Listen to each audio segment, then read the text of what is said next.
Voilà, aujourd'hui le pâté créole réalisé par Marie-Thérèse Antou. Il faut 1 kg de farine, 3 œufs, 350 g de graisse, un petit peu de thym, une pincée de sel, à peu près 15 g, 200 g de sucre, 500 g de viande, un sachet de levure chimique, un peu de liqueur Marie-Brizard, safran, 2 petites cuillères, du poivre, et là on va peser 350 g de graisse de canard.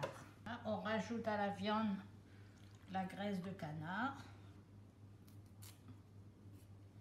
On va mettre du curcuma de premier choix, du poivre, du jardin. Voilà. Et on va laisser cuire pendant 1 heure à feu doux. Alors cette bonne viande que vous voyez en train de bien compoter dans la graisse de canard m'a été offerte gentiment par le Palais de la Viande, par M. Gestin Jean-Louis, qui est le sponsor de Boutanou au niveau des viandes de porc. On va prendre les morceaux de viande, on va enlever dans la graisse. On va laisser la graisse refroidir pour pouvoir commencer à travailler notre pâté créole. Et pendant que la graisse refroidisse, on va peser nos ingrédients qu'il faut pour le pâté. Il nous faut 1 kg de farine. On va creuser une fontaine. On va rajouter le sachet de levure. Voilà, 200 g de sucre, 3 œufs entiers. On va commencer à touiller et après on va rajouter notre graisse. Ça, on peut faire ça le temps que la graisse refroidit. Alors, on va rajouter la graisse. Voilà, je ramène toute ma farine sur la graisse.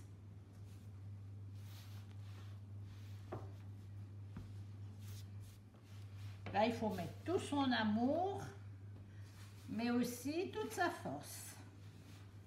Hein, il faut bien fraiser. Quand je dis fraiser, c'est comme ça. Vous prenez la paume de la main, vous y allez bien jusqu'au fond, bien comme ça. Et vous reprenez tout, jusqu'à ce que vous allez arriver à faire une boule avec. Là, on va ajouter notre liqueur Marie-Brizard. On a mis un bon quart du verre.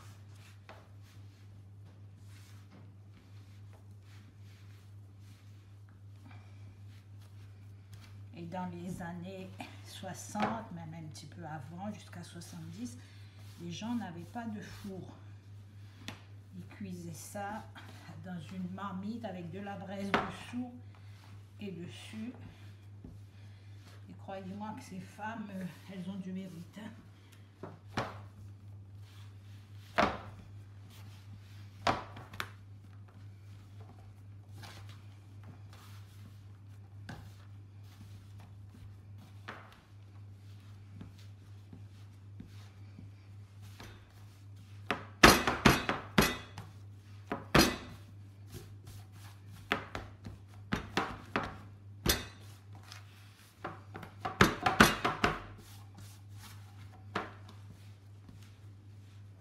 Et bien là, il faut vraiment qu'il s'aère.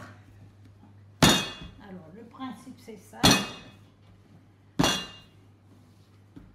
Et là, pareil, on fraise à nouveau pour que notre pâte soit vraiment bonne après, bien friande.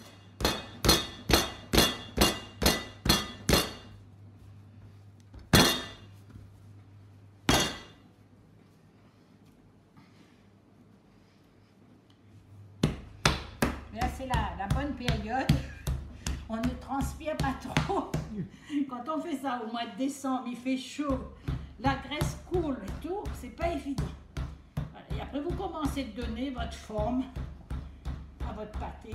Quand vous allez séparer en deux 2 pâtons. Et là, vous commencez à donner une forme. Parce qu'il faut quand même qu'il soit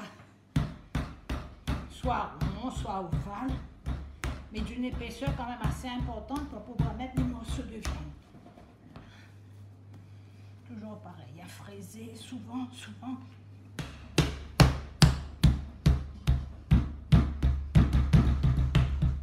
En général, on ne mange pas le jour qu'on fait. On attend quand même 2 ou 3 jours, même un peu plus. Pour que ce soit... Apprenez à vos enfants à faire de la pâtisserie, à faire toutes ces recettes traditionnelles qui ont été... Enfin, pas oubliées, parce que le pâté créole se fait toujours, toute l'année maintenant on trouve du pâté créole. Mais apprenez à vos enfants à faire tout ça, c'est très important qu'ils s'y mettent. Emmenez-le au marché forain, faites-leur découvrir plein de choses et c'est important. Voilà, et là on va mettre nos morceaux de viande. Voilà, et là on va poser notre deuxième couche dessus.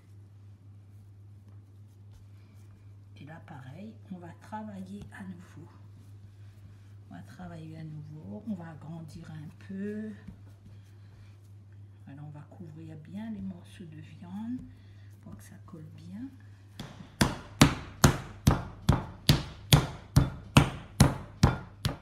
Quand vous voyez, il y a des petites fissures, essayez de les réparer tout de suite. Là, quand je fais ça, c'est pour agrandir le pâté.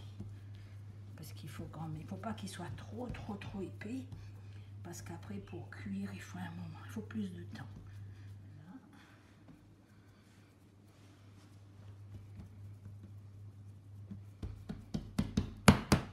Voilà.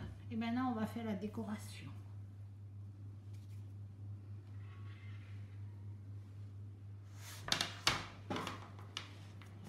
Voilà.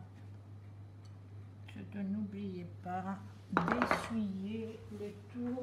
Tout ce qui est coulé doit être enlevé, tout ce qui est coulé. On va enfourner le pâté créole pendant 1 heure et on va baisser le thermostat sur 150.